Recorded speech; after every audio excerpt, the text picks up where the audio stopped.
সবাইকে স্বাগতম প্রতিবন্ধী টিভিতে। এখন আমরা যাব বাংলাদেশের 1 নম্বর বিকাশ ব্যবসায়ীর কাছে।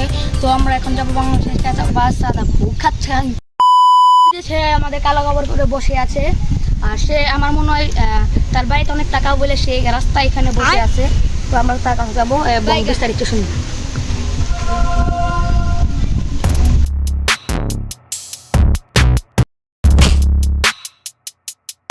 সালাম দিলে লাগে আপনি হিন্দু কি মুসলিম জানি না ঠিক আছে সাংবাদিক অন্তত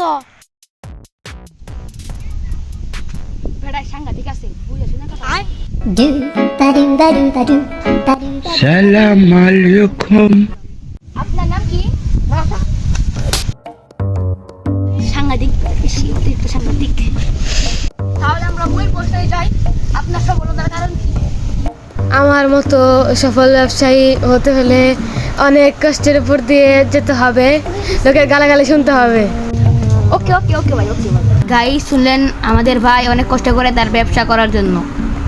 বেশি কিছু না, সাহায্যের নাম করে একটু গালাগালি শোনার লাগে আর টাকা পয়সা নাম্বার দিয়ে দিই শুনুন তো। আচ্ছা ভাই, আপনার সফলতার পেছনে কার হাত রয়েছে? বেশি না, শুধু বিকাশের মালিকের জনগণের হাত নেই আছে। তারা এটা বড় করে দিচ্ছে, নাম বলি না, অনেকজন তো নাম বলা যায়। তো দর্শক, আমরা এখন নগদের কাছে যাব, দেখি উনি কি বলে এই বিকাশ ব্যবসা সম্পর্কে। আপনি বিকাশ ব্যবসা সম্পর্কে কিছু বলেন।